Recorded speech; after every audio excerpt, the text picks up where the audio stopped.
Kita masih melanjutkan pembahasan tentang jemaat lokal. Pertemuan terakhir kita adalah pendisiplinan dalam jemaat lokal. Nah, sekarang adalah kita akan membahas penggajian dari gembala jemaat lokal. Jadi penggajian gembala jemaat lokal. Prinsipnya di sini adalah orang yang bekerja itu pasti digaji seperti itu. Dan Allah memiliki pekerjaan dan Allah juga pasti menggaji pekerjanya. Nah, prinsipnya seperti itu ya, penggajian dari jemaat lokal, bahwa Allah ada pekerjaan. Kalau kita percaya Allah ada pekerjaan, tentu Allah menetapkan juga sistem penggajiannya. Kita membaca satu ayat terlebih dahulu di 1 Korintus pasal 9. Coba kita membaca. 1 Korintus, bahwa Tuhan menetapkan satu ketetapan, mereka yang bekerja itu patut mendapat upahnya. Seperti itu. Saya akan membaca 1 Korintus pasal 9 dari ayat 7 sampai dengan ayat 10. Saya akan membaca di sini. Siapakah yang pernah turut dalam peperangan atas biayanya sendiri? Tentu jawabannya adalah tidak ada. Siapakah yang menanam kebun anggur dan tidak memakan buahnya? Jawabannya juga tentu tidak ada. Atau siapakah yang menggembalakan kawanan domba dan yang tidak minum susu domba itu? Harusnya juga tidak ada.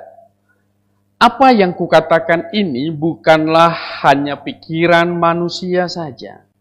Bukankah hukum Taurat juga berkata demikian? Sebab dalam hukum Musa ada tertulis, janganlah engkau memberangus mulut lembu yang sedang mengirik. Lembukah yang Allah perhatikan? Atau kitakah yang ia maksudkan? Ya, untuk kitalah hal ini ditulis.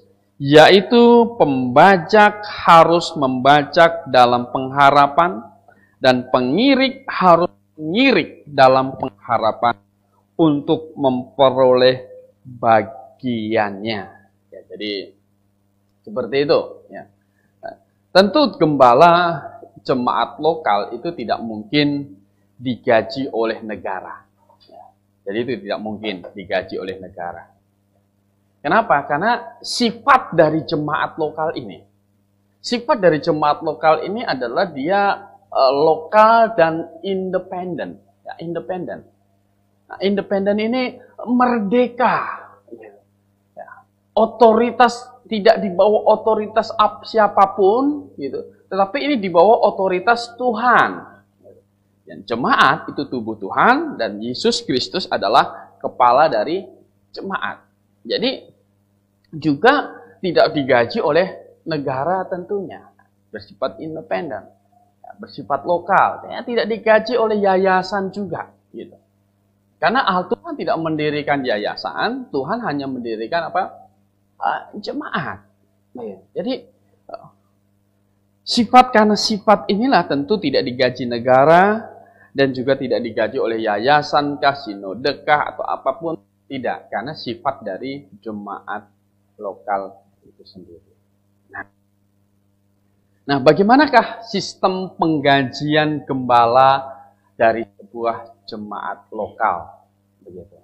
Allah sudah menetapkan bahwa seorang pekerja patut mendapat upahnya. Seorang pekerja patut mendapat upahnya. Bahkan di dalam perjanjian lama, lembu saja itu Tuhan atur, Tuhan perhatikan.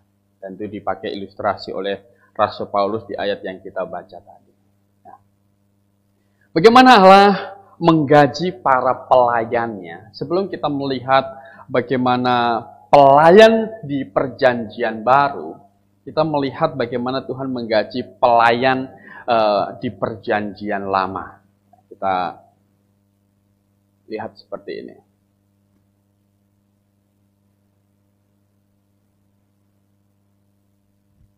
Kita mulai dari sejak kejatuhan.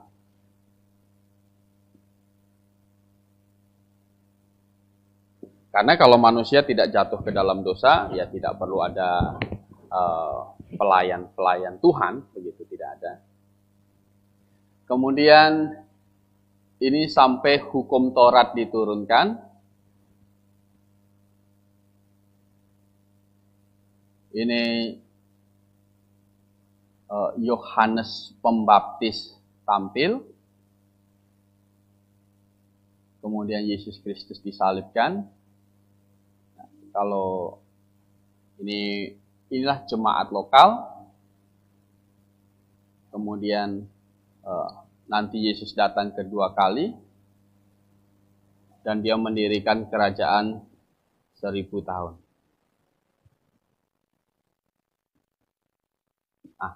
Baru ini kembali kepada kekal lagi.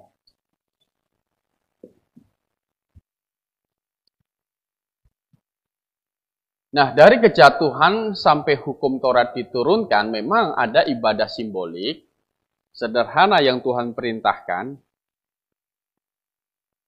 yaitu susun batu berbentuk meja, taruh binatang domba di atasnya, ini melambangkan Kristus, dan yang penopang dan dasar kebenaran di sini, ini masih ayah.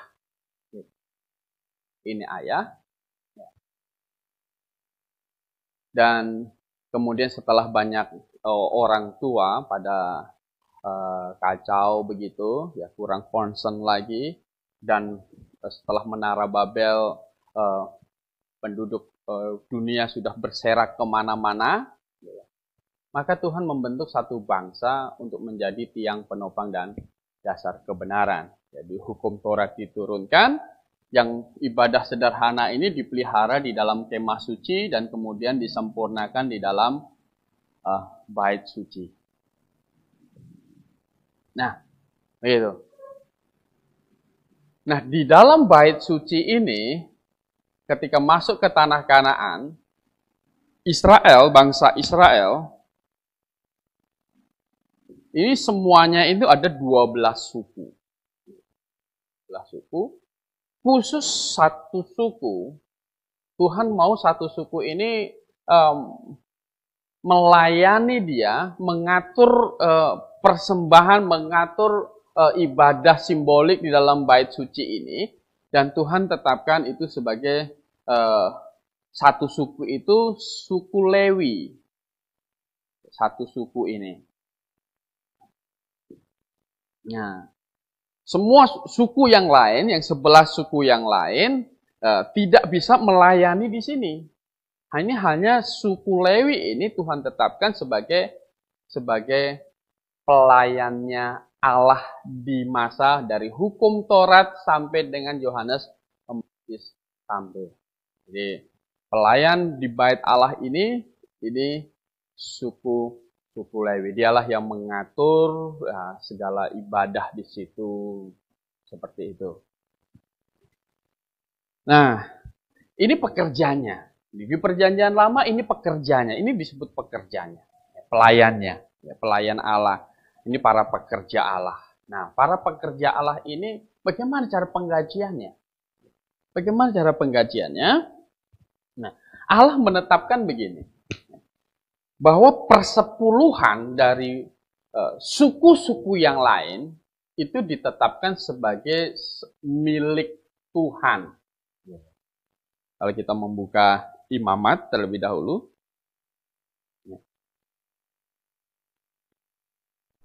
Imamat pasal 27.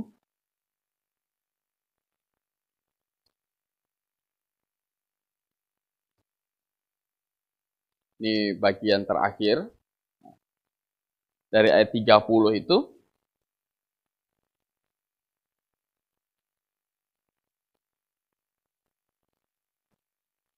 Imamat 27, 30 sampai 33 saya akan baca.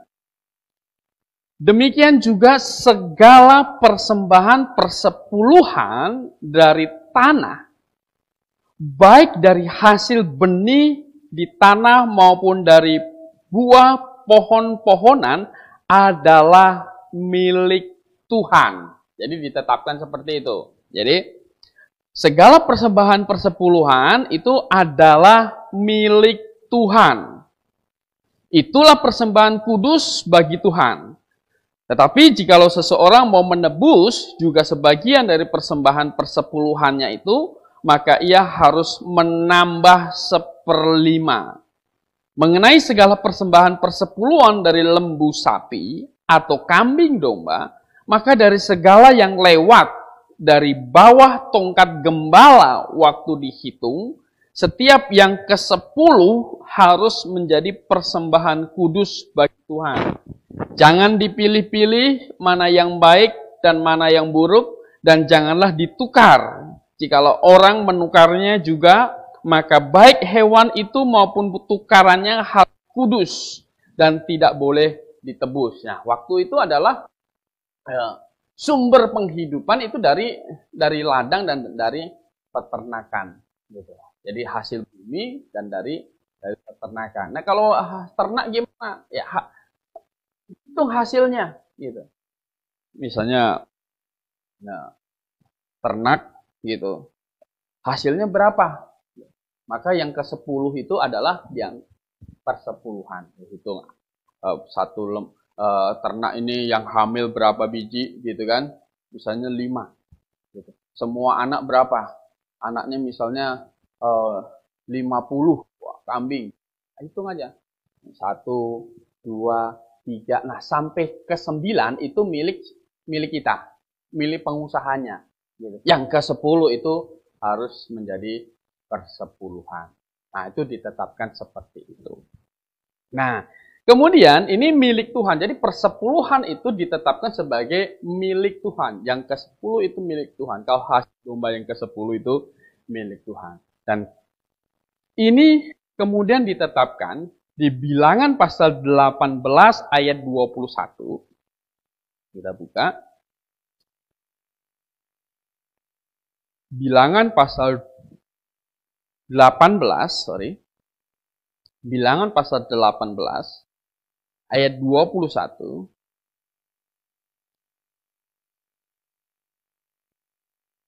Mengenai Bani Lewi, sesungguhnya aku berikan kepada mereka segala persembahan persepuluhan di antara orang Israel sebagai milik pusakanya, untuk membalaskan pekerjaan yang dilakukan mereka, pekerjaan pada kemah pertemuan. Jadi suku Lewi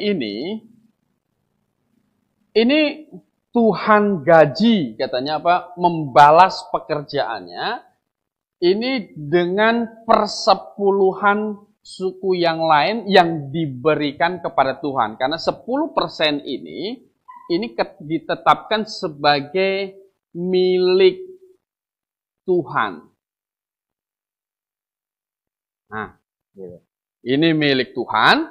Nah, Tuhan pakai untuk menggaji Bani Lewi, suku Lewi. Gitu. Untuk apa katanya?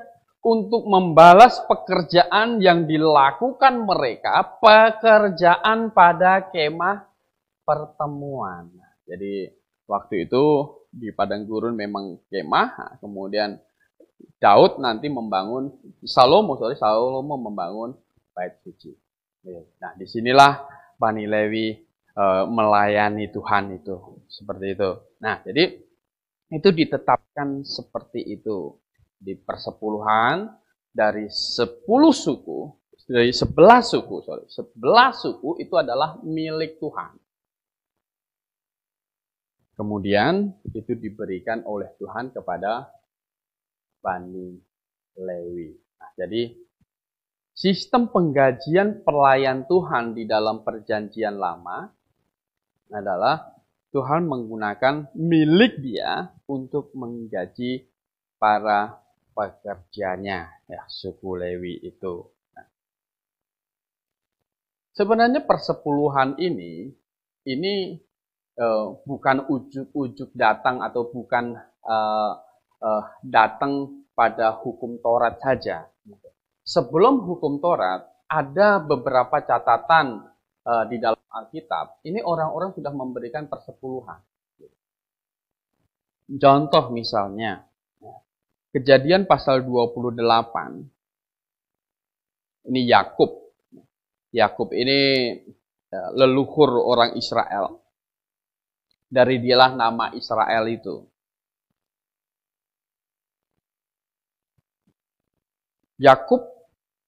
Kejadian pasal 28. Nih.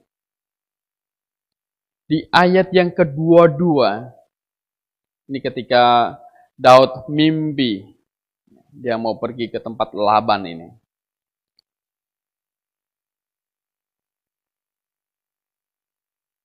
Ayat 20 sampai 22 saya membaca.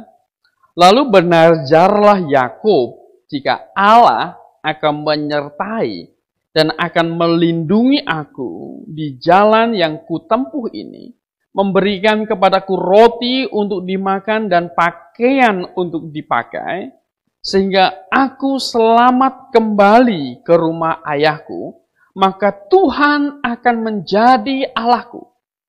Dan batu yang kudirikan sebagai tugu ini akan menjadi rumah Allah dari segala yang engkau berikan kepadaku, akan selalu kupersembahkan 1/10 kepadamu. Jadi ini adalah Yakub dari mana dia mendapatkan pengertian ini? Tentu dari Ishak bapaknya. Ishak dari mana? Dari Abraham. Dan ini kelihatannya sudah dilakukan oleh banyak para ayah, begitu. Sehingga ada ayah yang meneruskan kepada anak-anaknya, ada ayah yang tidak, begitu. Nah, Yakub ini mengerti bahwa itu adalah milik Tuhan. Jadi kalau itu dikembalikan, dia tahu itu menyenangkan Tuhan. Seperti itu. Nah, itu sebelum hukum Taurat. Tercatat Yakub bernazar. Tetapi kita tidak tahu, dikasihnya ke siapa. Gitu. Kalau Abraham, kita tahu setelah dia menang perang, gitu. Karena dia tahu bahwa dia ditolong oleh Tuhan, maka dia memberikan 1/10 dari hasil perangnya dia, kemenangannya dia diberikan kepada Melkisedek. Itu tercatat di dalam Alkitab. Nah setelah jadi persepuluhan itu ada sebelum hukum Taurat diturunkan, dan di dalam hukum Taurat itu diatur sebagai penggajian. Jadi hukum Taurat ini mengatur persepuluhan ini sebagai penggajian untuk Bani Lewi. Nah, itu ditetapkan seperti itu. Nah, konsepnya, jadi pelayan Allah punya pekerjaan dan pekerjanya Allah yang gaji. Kenapa begitu? Karena 10% ini adalah milik Tuhan. Jadi konsepnya bukanlah suku-suku yang lain menggaji suku Lewi, tidak seperti itu. Konsepnya adalah Tuhan yang menggaji pekerjanya suku Lewi. Begitu. Nah, konsep persepuluhan ini dalam Perjanjian Lama, di dalam masa jemaat lokal. Ya. Di masa jemaat lokal, Perjanjian Baru, kelihatannya konsep persepuluhan adalah milik Tuhan. Ini tidak pernah dibatalkan. Bahwa persepuluhan itu adalah milik Tuhan, itu tidak pernah dibatalkan. Coba kita membuka beberapa ayat. Misalnya Matius pasal 22.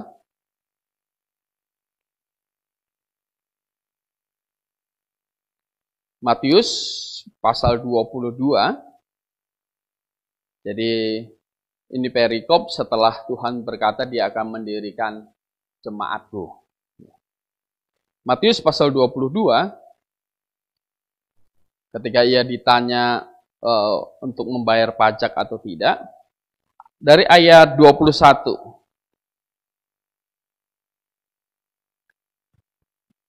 Matius pasal 22 ayat 21, jawab mereka, gambar dan tulisan kaisar. Lalu kata Yesus kepada mereka, berikanlah kepada kaisar apa yang wajib kamu berikan kepada kaisar. Dan kepada Allah apa yang wajib kamu berikan kepada Allah. Kepada pemerintah, yang wajib kita berikan adalah apa? Pajak. Ada berbagai macam pajak. Nah, waktu itu Tuhan Yesus ditanya, kita bayar pajak enggak? Gitu. Kita bayar pajak enggak? Tuhan Yesus bilang, itu uang gambar siapa? Gitu kan. Gambar kaisar. Oh, kalau gitu berikan kepada kaisar yang wajib kita berikan kepada kaisar. Kemudian dilanjutkan, dan kepada Allah yang wajib kamu berikan kepada Allah. Apa itu? Yaitu yang milik Tuhan tadi. Jadi ini tidak bicara sukarela. Tidak bicara terserah saya, nggak ada ukurannya, nggak begitu. Tapi ini bicara yang wajib kamu berikan, yang wajib. Nah, yang wajib ini apa? Yang wajib kamu berikan kepada Allah apa? Dalam konteks Tuhan Yesus berbicara kepada orang-orang Farisi ini, orang-orang Farisi mengerti. Orang Yahudi mengerti bahwa yang wajib diberikan kepada Allah yaitu 10% yang diatur di dalam kitab bilangan tadi, imamat tadi, begitu. Jadi yang wajib kamu berikan itu adalah yang 10% milik Tuhan ini. Satu ayat lagi. Lukas pasal 11. Ini Tuhan mengecam orang Farisi di sini.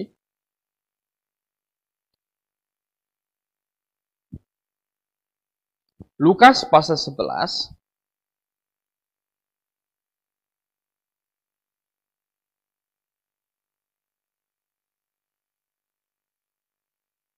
ayat 42. Tetapi celakalah kamu, hai orang-orang Farisi, sebab kamu membayar persepuluhan dari selasi, ingu, dan segala jenis sayuran. Tetapi kamu mengabaikan keadilan dan kasih Allah. Yang satu harus dilakukan dan yang lain jangan diabaikan. Yang satu harus dilakukan, ini yang mana? Ini yang persepuluhan yang sudah mereka bayar itu. Yang lain jangan diabaikan. Yang mana? Ini yang orang Farisi tidak lakukan. Yaitu apa? Kasih, katanya, kasih, keadilan dan kasih kepada Allah. Nah, itu yang mereka abaikan. Yang satu harus dilakukan, yang lain jangan diabaikan. Jadi ada dua hal. Gitu. Yang harus itu adalah yang persepuluhan, yang nggak boleh diabaikan adalah keadilan dan kasih kepada Allah. Nah, itu tidak boleh diabaikan.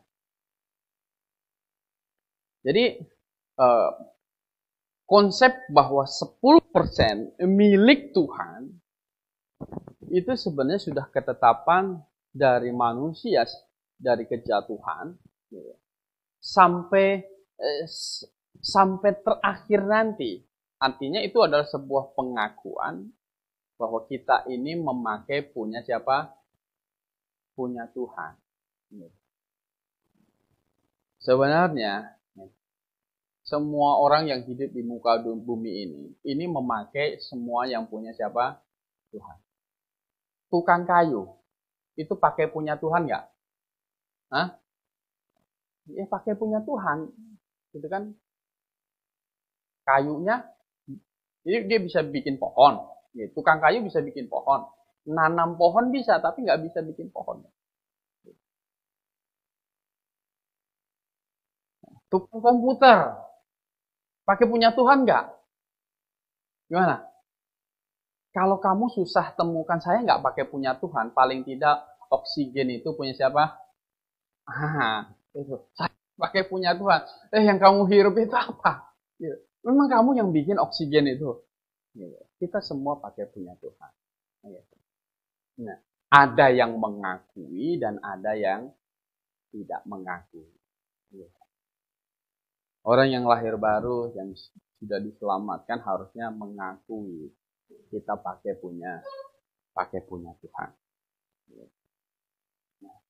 Nah, kenapa di dalam perjanjian baru tidak ditegaskan sistem bahwa penggajian harus pakai persepuluhan? Karena begini, jemaat mula-mula itu sudah kasih lebih dari 10% sebenarnya. Kalau kita membuka Galatia coba.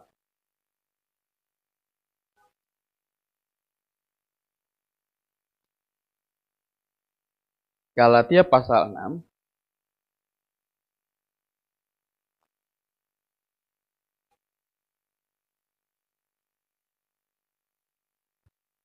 Ayat 6. Saya akan baca di sini. Galatia 6 ayat 6. Dan baiklah dia yang menerima pengajaran dalam firman membagi segala sesuatu yang ada padanya dengan orang yang memberikan pengajaran itu. Ini kan sudah lebih dari 10% sebenarnya. Nah, jadi yang menerima pengajaran membagi segala sesuatu. Membagi segala sesuatu yang ada padanya dengan orang yang memberikan pengajaran itu. Jadi maka tidak ditekankan ada persepuluhan. Makanya jemaat mula-mula itu surat-surat Rasul Paulus dan surat-surat rasul-rasul yang lain itu ditulis karena ada begini, ada kekacauan untuk bereskan sesuatu baru ada di seperti itu. Tidak ada pengaturan, mereka beres begitu. Mengapa? Karena mereka sudah mengerti, mereka tidak kaget dengan persepuluhan. Kenapa mereka tidak kaget dengan persepuluhan? Rata-rata jemaat-jemaat baik di Galatia, baik di Korintus, baik di Efesus, itu adalah orang-orang yang membaca perjanjian lama. Hanya sekarang tadinya mereka memberikan kepada Lewi, sekarang mereka memberikan kepada pelayan di dalam jemaat lokal. Dan Tuhan sebut di dalam Efesus pasal 4 ayat 11, pelayan jemaat lokal ini ada penginjil, pemberita Injil. Kemudian disebutkan gembala. Kemudian disebutkan yang ketiga, pelayan di dalam jemaat lokal itu adalah guru, pengajar.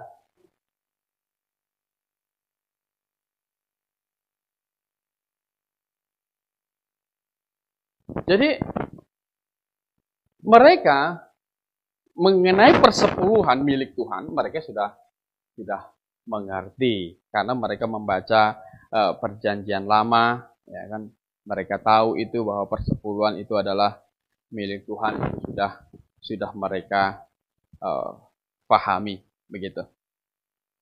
Nah, jadi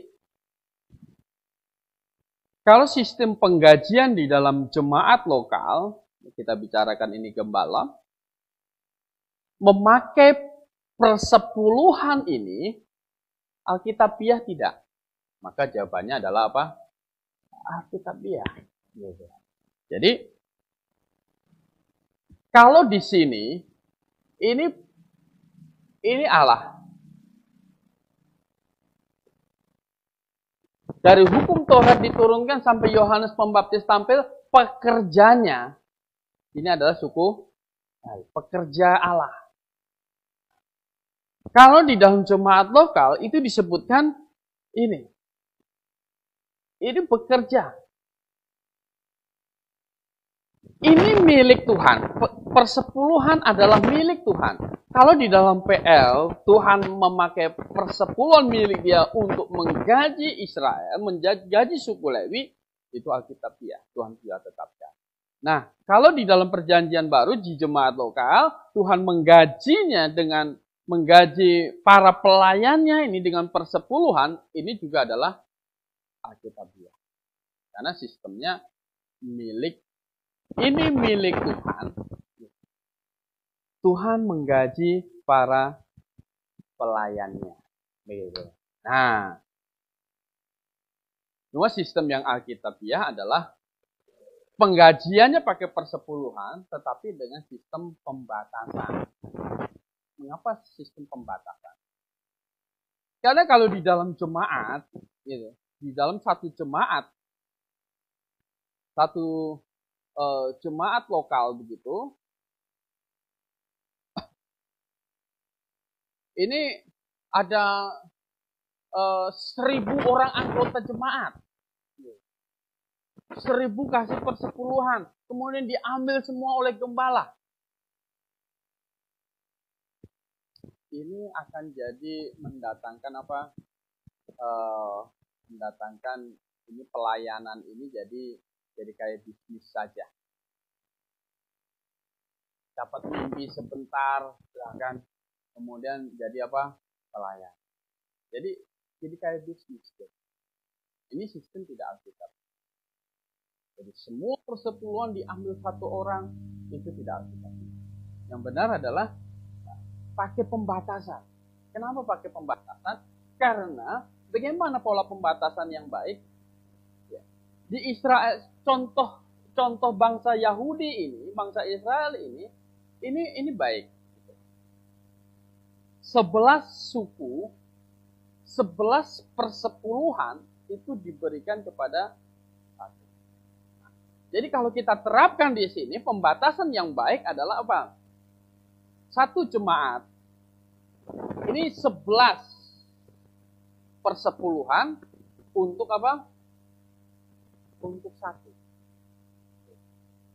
Itu pembatasan yang ada contohnya di dalam Alkitab. Jadi 11 persepuluhan untuk satu gembala. Itu dengan sistem ini, gembala sidang tidak akan kekurangan, artinya dia akan hidup rata-rata dengan yang 11 orang di dalam jemaat. Ya, rata-rata dengan 11 orang yang dengan jemaat. Jadi kalau ambil semua, dia yang jadi paling kaya. Itu kacau. Nah, banyak orang menolak persepuluhan karena melihat hamba-hamba Tuhan ini dengan sistem persepuluhan diambil semua, mereka itu hidup mewah-mewah, beli jet. Bisa bayangkan kalau dia bisa beli jet, kemudian parkirnya gimana gitu kan? Berarti kan lebih hebat lagi kan? Biaya parkirnya itu, bensinnya itu nggak bisa pakai solar, ya kan? Jet nggak bisa pakai solar. Jadi akhirnya mereka melihat ini hamba Tuhan ini nggak benar ini. Nah, mereka akhirnya menolak persepuluhan itu nggak ada. Persepuluhan itu perjanjian lama dan lain sebagainya. Nah, alasan melihat ini kemewahan yang begitu rupa. Karena apa? Karena tidak pakai pembatasan. Pola pembatasan yang Alkitabiah yang Tuhan tetapkan, yang Tuhan pernah pakai untuk bangsa Israel, 11 persepuluhan untuk membiayai satu suku. Nah, berarti kalau di sini 11 persepuluhan untuk membiayai satu pelayan. Tergantung gereja ada penginjilnya tidak, ada gurunya tidak, semuanya itu digaji lewat persepuluhan. Kalau gereja makin besar tentu akan banyak pelayan Tuhan yang diperlukan. Seperti itu. Nah, jadi bagaimana si Tuhan menggaji pelayannya di sini?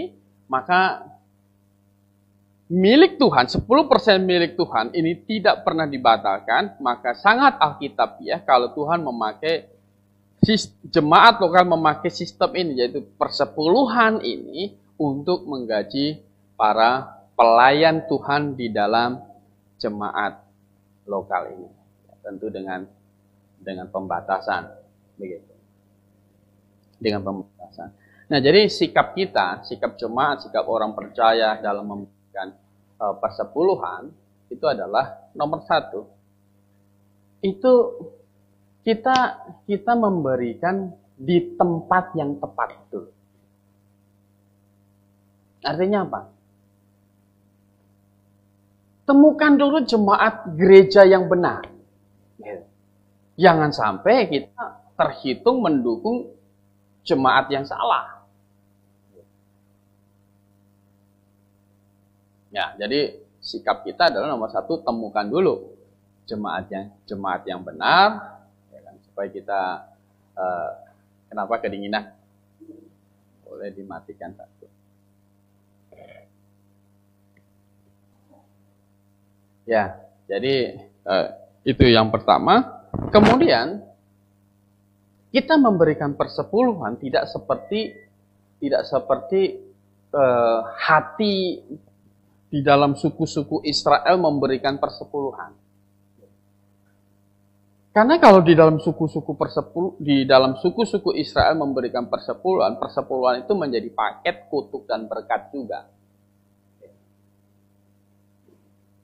Kalau mereka tidak taat, mereka kena kutuk. Kalau mereka taat, mereka mendapat apa? Berkat. Nah, jadi itu bentuk ketaatan pada waktu itu. Dan ada paket berkat dan kutuk. Nah, kita di dalam perjanjian baru kita tidak memakai hati yang begitu, memberikan persepuluhan supaya kita dapat berkat. Oh, itu tidak. Itu tidak. Tetapi kita memberikan persepuluhan karena kesadaran kita bahwa di dalam jemaat lokal ini ada pekerjaannya Allah. Ada pekerjaan Allah. Dan memang Tuhan Yesus sendiri berkata bahwa pemberitaan Injil itu adalah pekerjaan yang besar. Tuhan Yesus kan berkata kepada murid-muridnya, nanti setelah aku pergi, kamu akan melakukan pekerjaan-pekerjaan. Bahkan pekerjaan-pekerjaan yang lebih besar daripada yang aku lakukan. Apa pekerjaan yang lebih besar? Itu bukan bicara kuasanya lebih hebat, gitu kan? Bukan bicara begitu. Nanti kita orang percaya lebih hebat dari Tuhan Yesus. Itu bukan bicara kita lebih hebat dari Tuhan Yesus. Kalau kita bicara kita lebih hebat dari Tuhan Yesus, kalau gitu kita yang jadi Tuhannya. Yesus sembah kita kalau gitu. Kita lebih hebat dari Dia. Bukan. Tetapi adalah penginjilan kita, efek penginjilan kita. Tuhan bilang akan lebih besar, lebih hebat. Kenapa? Petrus saja berkhotbah ya, pada hari Pantekosta itu. 3.000 orang apa? Diselamatkan, bertobat. Jadi hebat, gitu, lebih besar. Gitu. Jadi seperti itu. Jadi bukan kuasanya lebih hebat, tetapi bicara tentang praktek penginjilan ini.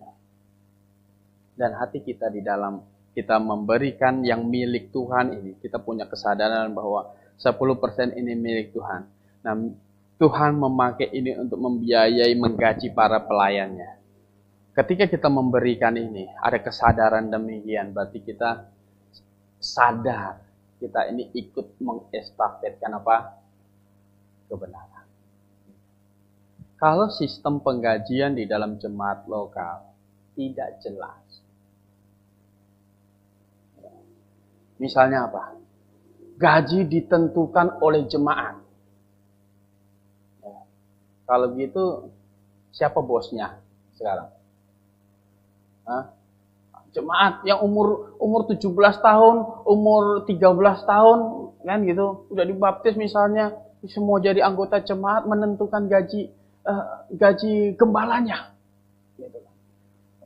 Digaji 1 juta, misalnya gembalanya. Ditetapkan begitu. 1 juta. Wah. Bagi yang tadi baru masih SMP segala macam, itu kegedean. Kan gitu. Ya enggak? Kan ukurannya dia. 1 juta kegedean. Saya aja dikasih mama saya untuk jajan nggak nyampe segitu. Kegedean ini. Gitu. Nah, kalau udah model begitu, ada nggak generasi muda yang mau jadi pelayan Tuhan? Tidak ada. Gaji ditetapkan oleh Dewan Majelis Rapat. Orang muda akan lihat gembala sidang ini takut sama majelis, tunduk begitu segala macam. Nggak ada yang mau. Nggak ada yang mau. Bapak Ibu yang dikasih dalam Tuhan. Jadi ketika sistemnya jelas, maka kita ikut mengestafetkan kebenaran ini, Injil ini. Ikut mengestafetkan. Harapannya apa? Orang muda bisa, karena ada kejelasan, sistem yang jelas. Saya mau jadi pelayan Tuhan. Tentu dengan sistem ini tidak akan menciptakan satu pelayan Tuhan yang akan bermewah-mewah, enggak. Dia akan hidup, saya katakan hidup sejajar dengan 11 orang yang setia. Yang setia, yang jujur di dalam jemaat itu, dia akan rata-rata segitu. Rata-rata segitu. Jadi akan hidup seperti itu. Tidak akan memunculkan hamba Tuhan yang berpikir duniawi. Karena sistem ini Tuhan sudah pakai untuk menetapkan, untuk menggaji para Lewi. Kenapa bangsa Israel kadang dimarah Tuhan? Di kitab Lewi itu, di kitab Maleakhi mereka dikatakan kamu itu pencuri. Ya kenapa? Karena ini milik Tuhan. Mereka tidak kasih. Kalau mereka tidak kasih, akhirnya suku Lewi ini terbengkalai. Kalau suku Lewi ini terbengkalai, suku Lewi ini nyalahkan siapa? Nyalahkan Allah. Gimana Allah yang gaji dia? Nah, maka kadang Tuhan menghukum bangsa Israel karena kesalahan. Karena itu berefek kepada kehidupan rohani bangsa Israel. Pada waktu zaman Tuhan Yesus tentu kita lihat bagaimana orang-orang Israel begitu kacau secara rohani. Kan? Mesias datang mereka tolak. Ya, tanda-tanda kacau yang lain apa? Murid Tuhan Yesus, Matius itu orang Lewi, tapi jadi pemungut apa? Cukai. Gitu. Matius itu sudah melarikan diri. Dia jadi pemungut cukai. Itu menggambarkan sebenarnya kondisi kerohanian bangsa Israel yang jatuh. Sampai Matius orang Lewi menjadi pemungut. Kerohanian rusak. Nah, jadi bagaimana kalau ditanya bagaimana penggajian para pelayan perjanjian baru, ya gembala,